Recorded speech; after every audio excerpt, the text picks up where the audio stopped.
Jas, Larissa. We're going to be talking about strengths again, going into those colours.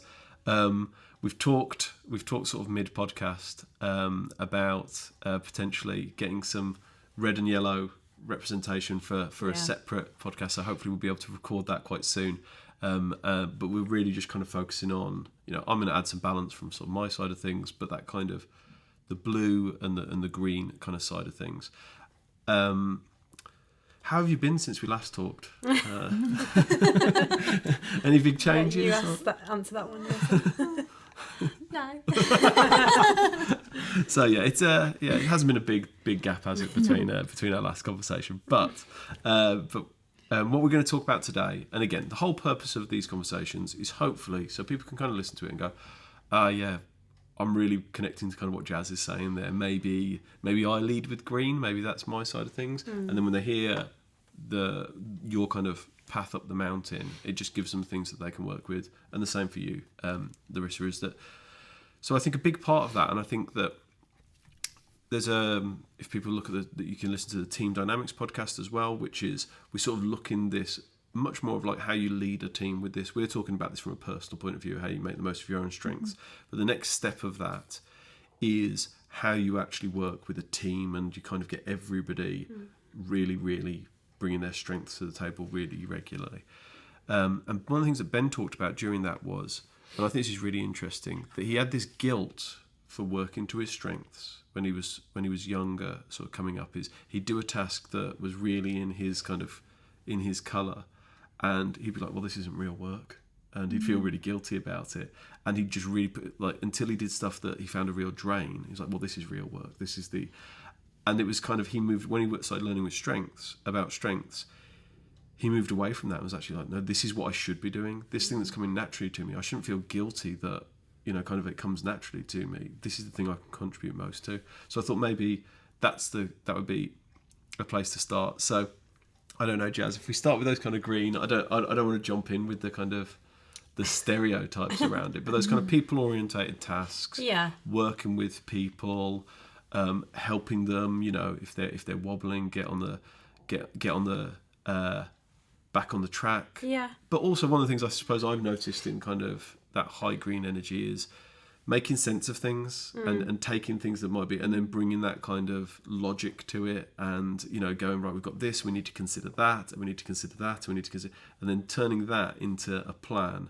Yeah. That seems to be something that's kind of... I enjoy those sort of tasks, having those purposeful conversations, bringing teams together, making teams, bringing harmony to a team and that sort of thing. I really enjoy those sorts of tasks and taking time to get to know people and what they're passionate about and what drives them. I really enjoy that element of it, but I know equally other people don't. They would be like, oh, don't give me that task because I don't want to do that. And I suppose going back to what Ben was saying in an earlier podcast, you do think, is it that it just comes easier to you, or is it that, am I doing my job because it feels like I should be putting plans together. It feels like I should be doing a lot more things that red people do or blue people do. But actually there's a purpose for that, because again, you look at the bigger picture. Actually, I need to build these relationships first, get these people on side and, take them on the journey with me. And then everything else will come after that. So I love those sorts of tasks of people, if there's a new initiative and I need to go and share it with my team, I love that sort of thing, bringing that team with me. But the flip side of that, the tasks that I find really draining would be those sorts of tasks of having, I know we spoke about it before, but having those difficult conversations and systematically going through something and spending hours going through something. I would find that really draining. I have to do it. Of course I have to do it, but I find that harder. But I've learned to accept that naturally I'm just going to find it harder, but it doesn't mean that I can't do it. I have to do it. Okay, and then the same question. I don't know, I'll put you on the spot maybe, Jas. Okay. I'm sure you'll enjoy that.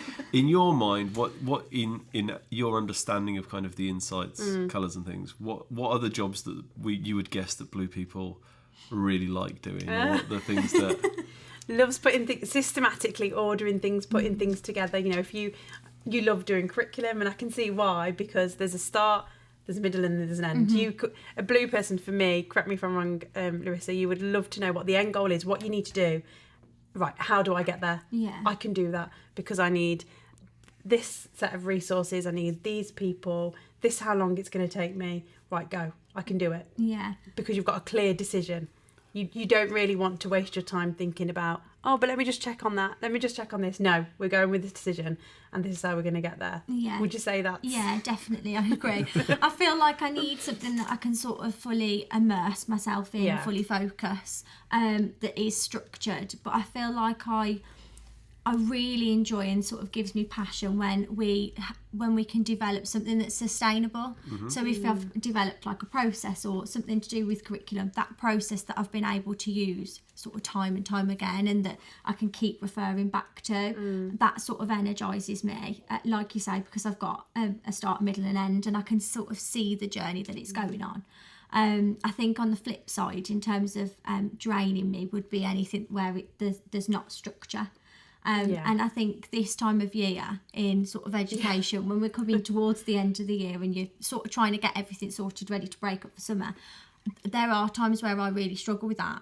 But again, it comes sort of back to, okay, we know that's okay, but what can I do about that to support my colour? So I usually go back to my to-do list, if I'm totally honest, and have pretty much a start, a middle and end for that unstructuredness, so that I've got that control over it as well. Yeah, absolutely. I think it's really interesting. It's really I just think these conversations are really helpful because one of the things that I sort of learned, and something that, you know, and again to go back to the kind of chimp language and that kind of, but one of the things my emotional system, it really resonated with it was, if I go into these things without structure, or if I tear up the structure, which is I'm very comfortable with, you know, apologies, especially to this table, but that's cruel. That's cruel to some people at the table. And for me, I don't want to be cruel. I don't want to be unkind. You know, I don't want to do things to protect people's feelings at the expense of the group delivering what it needs to deliver. But I don't want to be cruel or unkind either. I actually did insights training yesterday afternoon at another school, and the vast majority of the group, almost every single person was blue.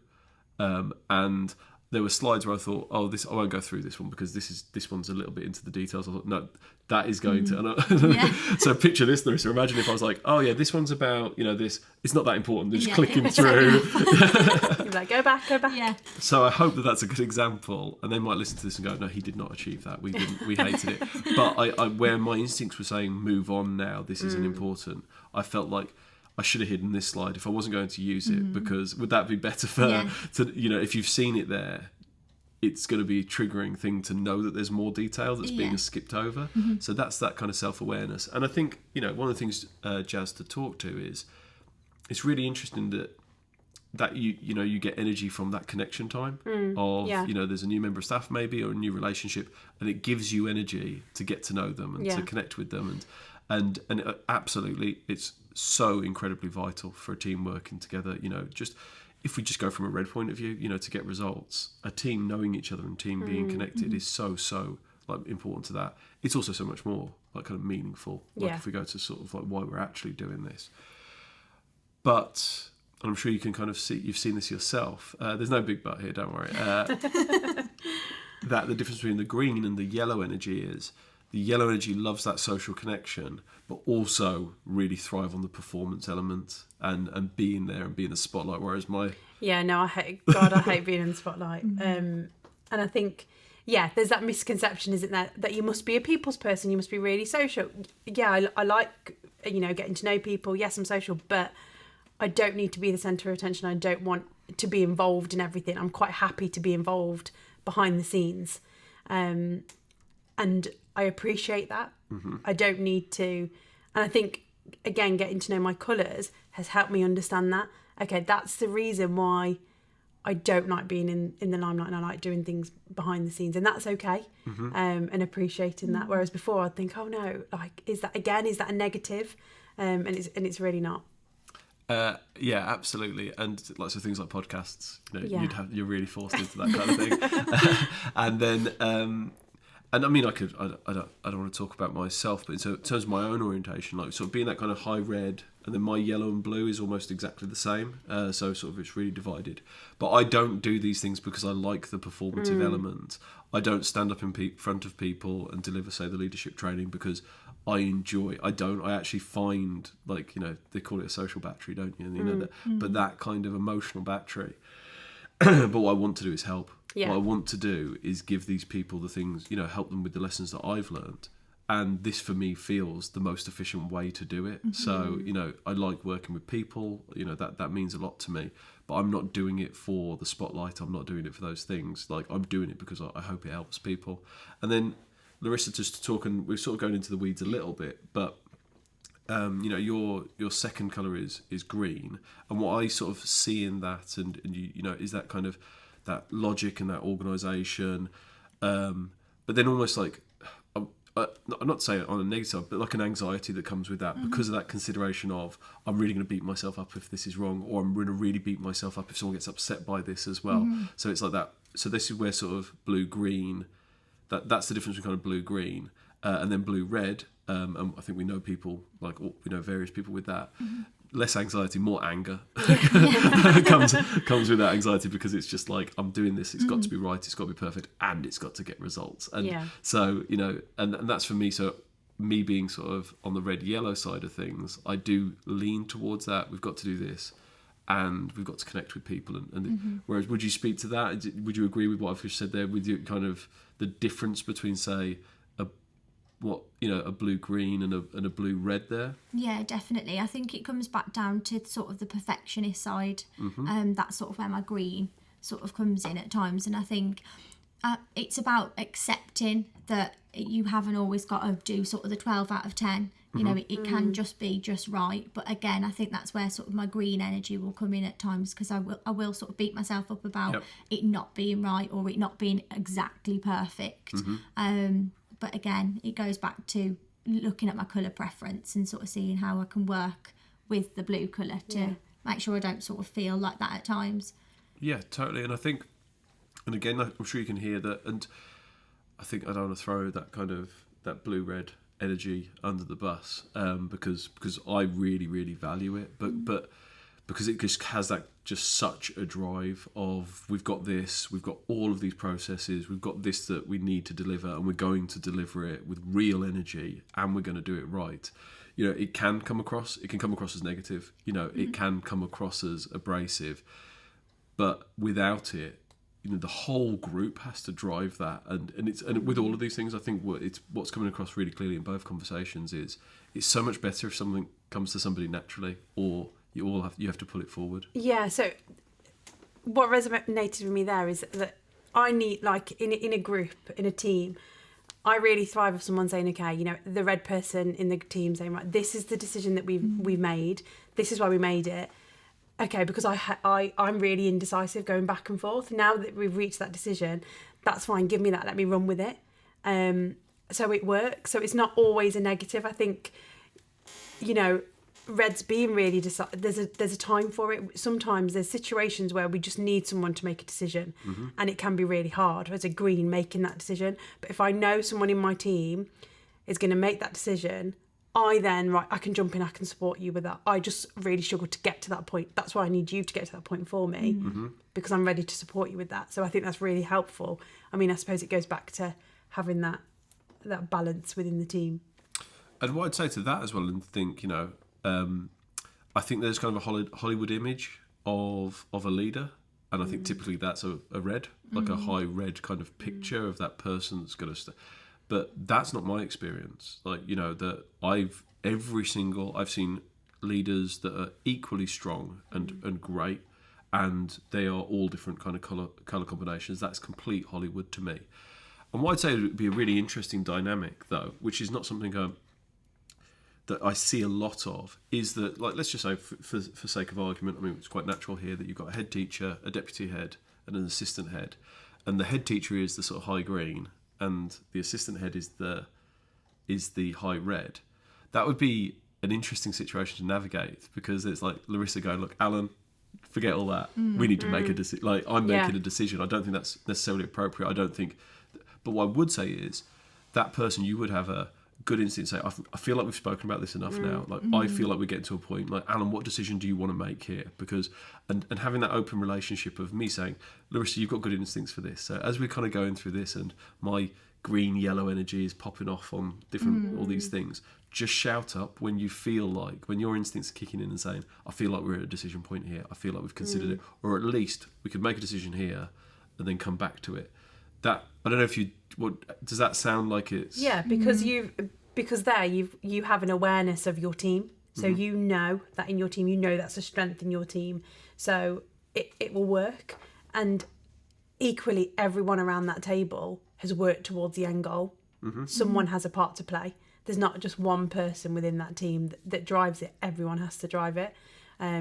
So yeah, I think that at times, yeah, of course, it may be difficult.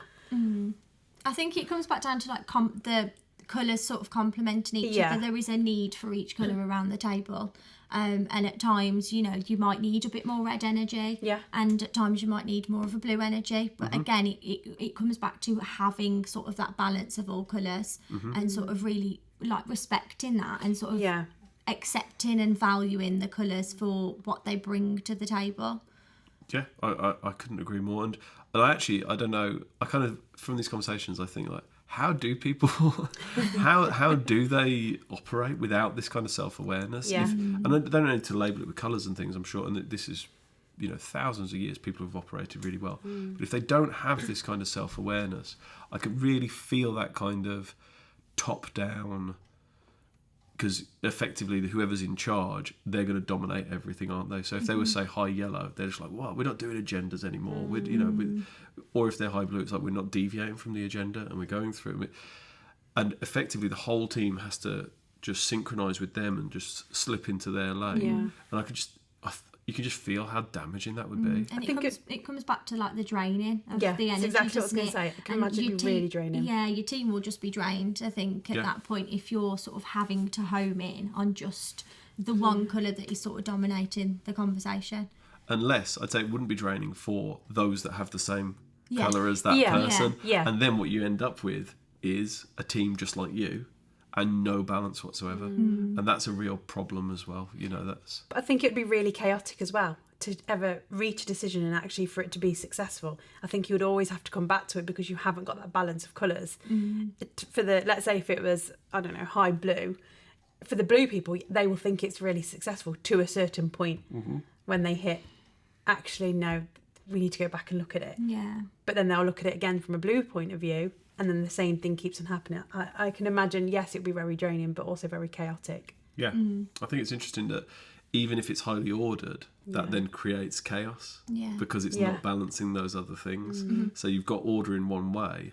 I mean, the yellow, it is just pure chaos. Like that's that's the yellow world. That's the world, you know, inclusive, lots of people and lots of chaos that comes with it.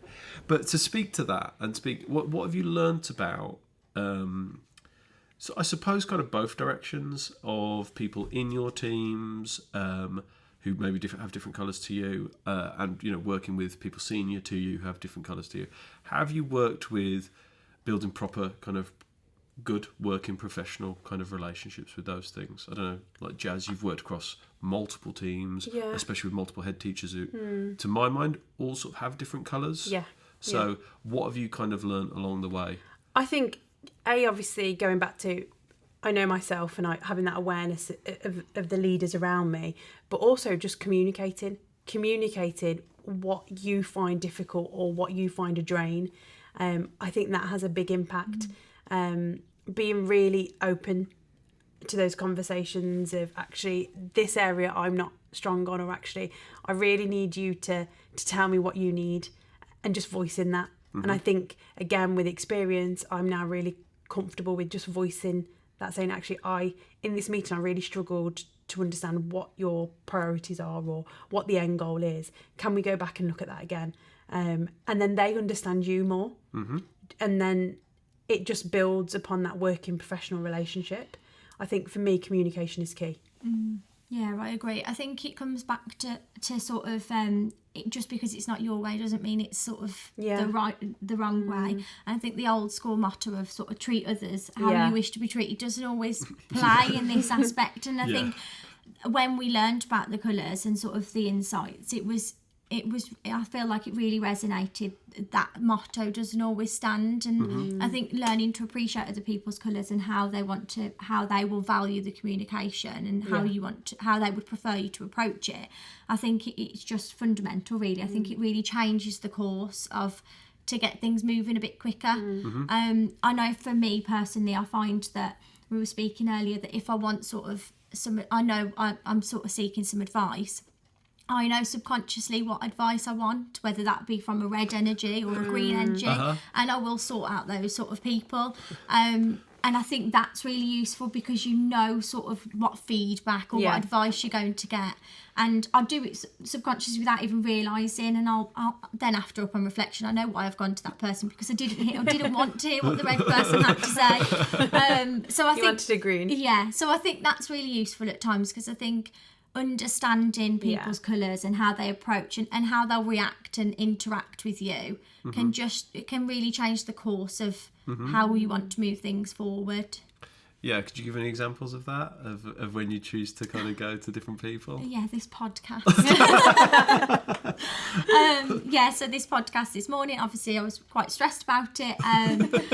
The red energy in the room was basically telling me to be a big girl and get over it, and you'll be fine. But then I sort of sought out my green energy and was like, I needed that sort of empathy, that sort of compassion. It's fine, you'll be okay. But the red energy was following me down the corridor, telling me to come on, we've got to get on with it. So, yeah, I think it's. And would you say the balance from both was really helpful? Yeah, definitely the balance from both was really helpful. But I think in times you just need sort of one colour. Yeah. But it is really useful to get different aspects, and I think that's where knowing the colours is really useful because I know if I go to a certain person, I'm going to get that very red sort of interaction, and vice versa. If I go to a different person, I'll get the green sort of aspect. Yeah, and I think that's a really perfect example. It's really timely, but it's really good self-awareness as well. Not to embarrass you there with that kind of with compliments, Larissa, but because something I have seen, and I think I suppose I'll chuck myself under the bus. Is that you can get lost in but I've asked these people and they all kind of liked it, and then if you go back and be like, they're all super high green, like they're really nice, they're focused on the positives, and they're going to empathise with you and give you that. And I don't want to chuck greens under the bus with that as well. Oh, thanks, Alice. But I suppose you can hear what I'm saying, and then when they go back and go, this one person, they think it's a bad idea, but these four think it's a good idea, so it must be a good idea. Well, actually, like maybe that person is just a bit more results orientated, and it's great for these things, but it's going to fall short. And then what are you going to do? Who are you going to blame at the end of it? I mean, I've seen in a lot of circumstances people blame that other person and go, it was their negativity that threw me off, but it's actually you just didn't balance this. And I think that kind of self-awareness of I'm really glad I'm connected with this person. They're telling me this. But this is one perspective, and I think it's I think you did it subconsciously. But that seems like I'll just go to this person and this person, and between them, I'll get a really balanced set of advice. But talking about that and that kind of communication style, and Larissa, you're brand new assistant head, but you've worked in leadership for sort of a sustained period. Jas, again, you've worked across sort of multiple places, and you've been part of very successful teams that have been very successful in quite short paces, sort of gaps of time. What would you say about kind of that communication? And I think that really, if you could nail one thing, if you could communicate in a really meaningful way with someone who's high red and green and yellow and blue, because I would say, and maybe we could try and kind of do this as that they need to complete the same task, that they need to put together a staff meeting. There's been an issue. They need to put a staff meeting together. They've got 4 days to do so. Larissa's already smiling at that. And it needs to have an impact because let's just say it's a school that's gone through a period of instability. Therefore, the teaching and learning is an issue. So this is we need to make the most of this because we don't want another week going by where the children are having lessons that could be better if this training lands. You've got a high red person, a high yellow, a high green, and a high blue. It's exactly the same task. It's exactly the same outcome. What have you learnt along the way on kind of how you would approach that? And maybe if we kind of work through the colours, and I'm just interested in your perspective as well, Larissa, because you've worked with these people, you know yourself, and you've seen other people operate. And how would you, from a communication point of view, what are the things you would try and achieve? What are the things that you would try and avoid? I think it's really important to talk to their colours. Go, if you're going to share the message. Just let's say these are all sort of parallel. They're not all delivering it together. So you've got School A, which has the red person. Yeah. School B. So these are 4 different environments. Yeah. That are all going to deliver this staff meeting on Monday, just for the sake of this conversation. So the red straight away, it's just tell them what they need to know. Be short. Right. We need to do this. We need to do this. We need to do this. This one we need to do it by. You don't need to go in and do lots of the other bits. Just tell them exactly what they need to know, and they'll be fine with it. The green, check in with them, let them know what's coming up, let them know that they can come back to you if they're unsure, make sure they're okay. The blues, you've got 4 days. This is where we're starting. This is where we're ending. Yeah. You can, Very systematic. Yeah. You know what you need to do. You do. want to jump in there, Larissa, and say, like, what would help you? You've got 4 days. It's Monday. Like, in terms of the information that me and Jas are coming to you and saying, can you deliver this staff meeting? Yeah. What if we walked away and you were like, actually, yeah, that's tight deadline, but that was really helpful. Everything they shared there, or this is a nightmare. Like, those two don't know what they're doing. Like, what would those 2 conversations look like? I think for me, just as long as it's sort of a real clear expectation, really concise in sort of how it was delivered, so I know that I can work on my own sort of colour preference and how I can get there. I think as long as it's sort of clearly explained the expectations, so for example, the staff meeting or what it's got to be delivered on, to who. I do like to know details at times so that I can forward plan sort of the start, middle and end for that. And I think if I wasn't sort of given that concrete information, then I would struggle with that. I think that unstructuredness of, I'm not really sure where I'm going to deviate this to now because I don't really know. I have to be confident in the process that I'm doing. And the details, I guess. Yeah. Whereas if for a yellow, they probably don't want all those finer details because they want the freedom to actually approach this staff meeting with their own ideas, their own, we can bring in these people, we can do this, we can do this. If I was to tell a yellow person, right, you need to deliver this, no, there's no room to bring that into there. Yeah. They probably would hate delivering that staff meeting. Giving them the freedom. I think yellow, I always find with yellow that I remind myself that I have to give a bit of a story. Okay. So I find that if I deliver anything to somebody's colour preference that's yellow, I find that the finer details will get missed occasionally because I feel like you almost do go off on a bit of a tangent at times with a yellow, and I think it's because they. You said that very politely. I think it's because you go off on a bit of a story because you can almost see their sort of creative nature flowing as soon as you sort of said anything. You can see it, can't you? Before they haven't even got out of the chair to leave the room and they've already got like a list of 1,000 ideas. So you can see that creative nature really sort of buzzing. And what I'd say, sorry to interrupt, but what I'd say with this specific task, and I've kind of just pulled this one out of the hat, but hopefully this is helpful. With this task, and I've got very high yellow energy in me, so I've learned this from sort of my own personal experience of how maybe I could have been managed or how I managed myself and took responsibility for this. This would be best communicated of like, this isn't like a playground. Like we need this from this, but also having this like, Alan, you're creating these assemblies and I know you're doing this and I know this is different to those things. So kind of like, because my team's like, yeah, but we could do this, but I would be put back in my box by this isn't that. Or I thought maybe like, please prioritise this and like this information because they need to hear this, because if they don't do this, this will be the problem that comes from it. So outlining if we don't, we need to do this and this is why. So involving them with that, but also saying once that's done though, I thought maybe we could do like something at the beginning to kind of capture everyone and get them together, and maybe we could do something to bring them together, give them a little bit of that's going to be genuine and help, but kind of be taking responsibility for those people in the room. If you give them those opportunities and those boundaries, like I call them like playgrounds, like that high yellow, it needs its playgrounds, because otherwise what you do is those chimps will find it wherever, and you come back and you're like, what are you doing in phonics? And they're like, yeah, they've all got, I've buried them all in the sand and they're doing it. Like, no, we can't do that. Like, phonics has to be step by step by step by step. We have to do it like that. But if you don't give them that place to deliver their strengths, they'll find it for themselves. So I know that wasn't the brief here, but I don't, I think being really clear about, actually we need less of that yellow energy. And maybe if we go to that kind of saying to the red, this is a hard message. Like, we are going to be criticising people's performance here, and they spend a lot of time away from their families delivering these lessons, so please be considerate of that.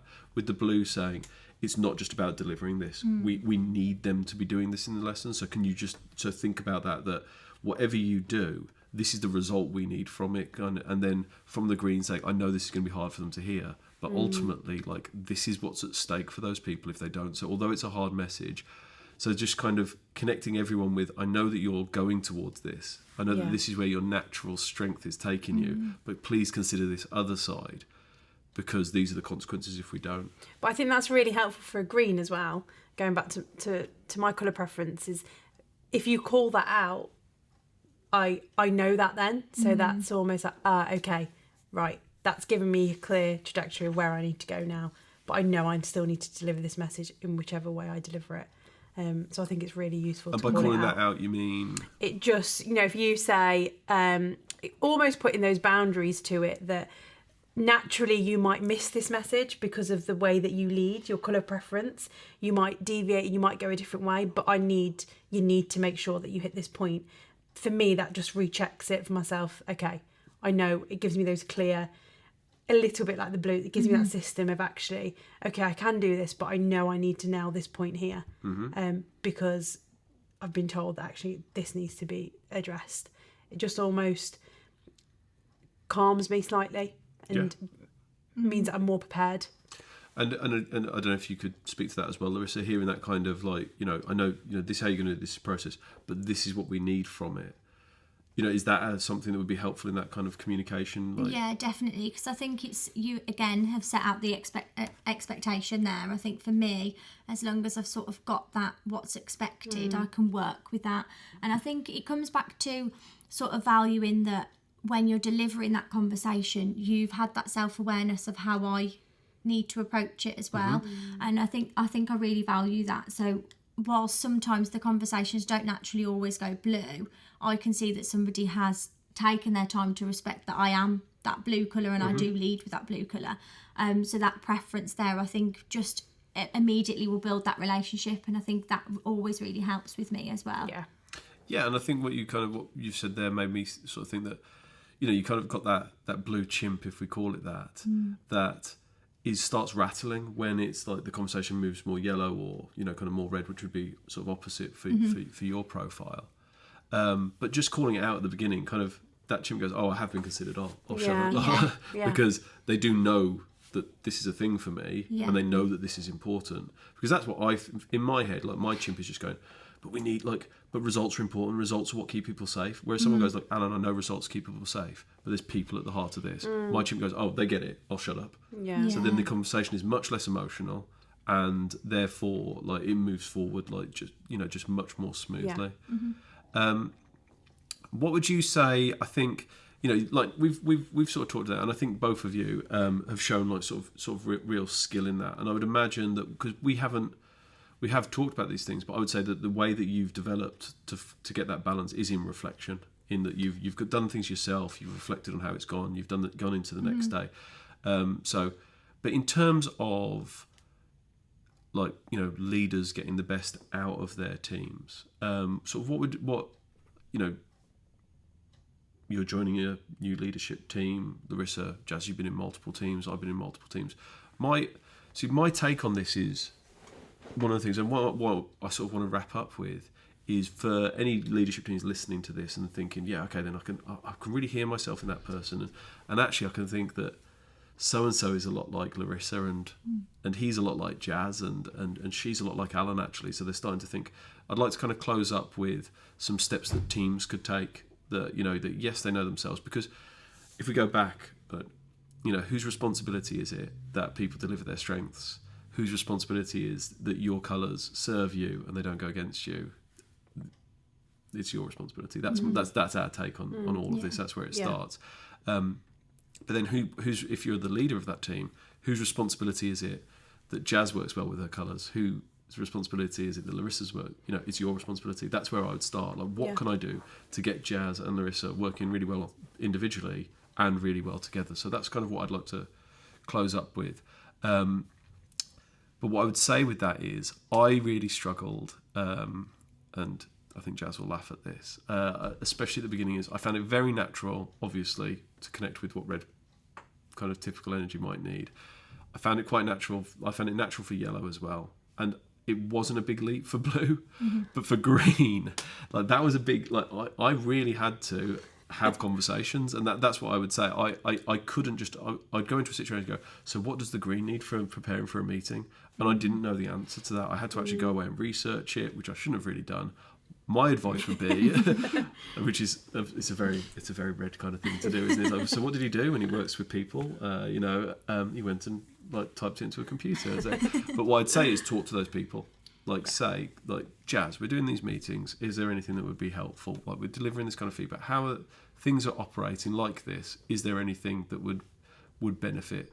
What would you say to that about how do you sort of get things on the table? We've talked about that mutual respect and that communication. How would you start that process with teams? I think building those relationships is being aware of one another's blind spots as well. Okay. I think is really important. Equally, for me to understand my own blind spots was really important for me, because I can appreciate that potentially overthinking and not making a decision can be quite frustrating for someone who leads with red. So for me, yes, being self-aware, but understanding my blind spots was really important for me. And I think that shifted things in a team of what I needed to maybe do more of or be more proactive in that naturally didn't come to me. I think that's similar to me. I think the blind spot element, again, really resonated with me because yellow doesn't come naturally to me or red doesn't. And I think when I'm sat around a leadership meeting now, because I am so self-aware of how I lead and the other colours as well, I think I observe quite a lot, so I can sort of tell from body language where somebody's finding sort of the way the meeting's going really difficult. So I think it's about having that self-awareness and having the ability to sort of speak up and say, realising that person's not quite coping with how it's being delivered. Can we change the course so that we're all sort of on board here? I think that was really important, because then you've got that balance of all colours. Yeah, definitely. I think even though it's something simple, even though we're saying, communication, respect, responsibility, that's the secret, isn't it? That's what it feels like we're saying. And then that kind of self-awareness and reflection. It's difficult to do that. Those things aren't easy. Like, you have to build those relationships. You have to build those connections. You have to deliver on your responsibilities. You have to be organised, and you have to be able to adapt. So you need to bring all those things. And we can talk about it here around a table, and it can feel very simple, but we're all about to go back into the job and do all of that for real. And it's about to not be so simple at all. But I think the thing that makes it possible is because it's simple. If this was a really complicated thing, you wouldn't be able to sort of deliver it. And I think if my advice to sort of say someone at that kind of executive, like a head teacher level, where you are the final kind of decision maker, it's really about how you can build that respect and relationships with your team so you can make yourself vulnerable.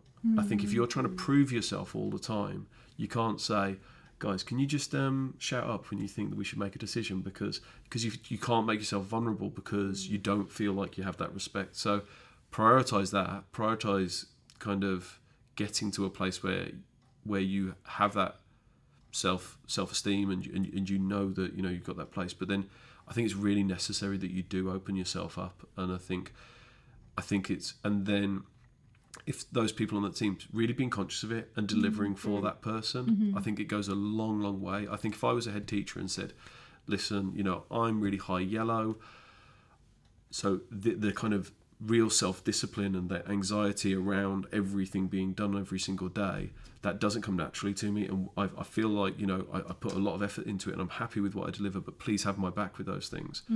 If you then didn't do that, I'd be like, Larissa, come on. I not only sort of put myself out there, but this is a strength of yours as well. And conversely, if I was a really high blue leader and head teacher and I said, look, I do like things done to a process. I find it very, very unnerving when we just sort of go off script a lot, but I am really aware that we need to look into possibilities. If I was the high yellow members of that team and I was turning up to meetings unprepared, or I was taking things off agenda, or if I didn't deliver on my part of the agenda, I think that I'd be really letting that person down. I don't know what your thoughts on that kind of... I think it really comes back to reflection, doesn't it? And having that sort of reflective attitude and that responsibility, that it is my responsibility to approach this in a way that's going to be supportive for them. And I think at times it doesn't always work. It might not have gone the way you expected. And I think having that reflection on, why didn't it work? What can we do instead? I think that's really important. I think self-reflection has been a massive part for me as well, and being able to be aware of everyone's colours and stepping away from that and thinking, actually, that didn't go the way I wanted it to, but it's okay. But going back and building, if you've, like you said, Alan, if you've got those relationships and you've got that respect in your team, everything becomes easier. But by reflecting upon how something has happened, you've taken responsibility for that. And I think if you've got that awareness of your own colour and everyone's colours in your team, it just makes everything a lot easier, doesn't it, within your team? Yeah, it does. And I also think anybody, and I don't know if this is going to be sort of controversial to say, anybody that's saying, I'm good in all areas, but they're lying.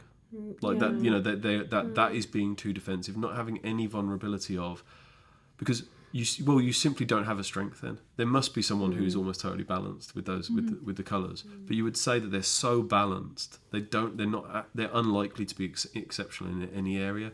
And I just think kind of having that openness and working as a team. And I think that when I've worked with people that are very frustrated, or I'll throw myself under the bus again, when I've been very frustrated, I've seen other people's less dominant colours or their nature as that's the failing on them. Like in my head, when I started out as a teacher, I was just like, a head teacher should be perfect. A phase leader should be perfect. They should be as red as they are green, and they should be as blue as they are yellow. And if they're not, they're failing. They're getting paid more. They have time out of class. So therefore, they should magically be this perfect balanced machine. Whereas actually, when things shifted for me personally was when I started going, they are really strong in this area. They have this real strong nature. This is an area that I can fit into this team and serve this team. And every school I've gone to, that has shifted. I've got to the school and said, as I was coming up, right, the head teacher has got these things, but this isn't a strength for them. So now I'm shifting what I'm doing to try and serve that. Now the situation is different. I'm going to shift my strengths to try and deliver that. And now as a head teacher, I look at the school and the team that I work with and go, how do I fit into this team? How do my strengths serve this team? And that would be to sort of capture all of this. I would be direct in saying that is my advice to anybody. If you want to have really good job security, if you are ambitious, if you want to connect with people, if you want to do a job and make a meaningful difference, turning up and looking at saying, right, where do I fit in and how do I help, rather than where are other people's problems and how can I pick on them and highlight them and how can I think badly of them for that and hold that against them, rather than that say, that's the reality. I'm not perfect either. Nobody isn't. And the nature of having strengths means you do have blind spots. So what are my strengths and how can I use them to serve everybody? And that is over and over again what makes a meaningful difference.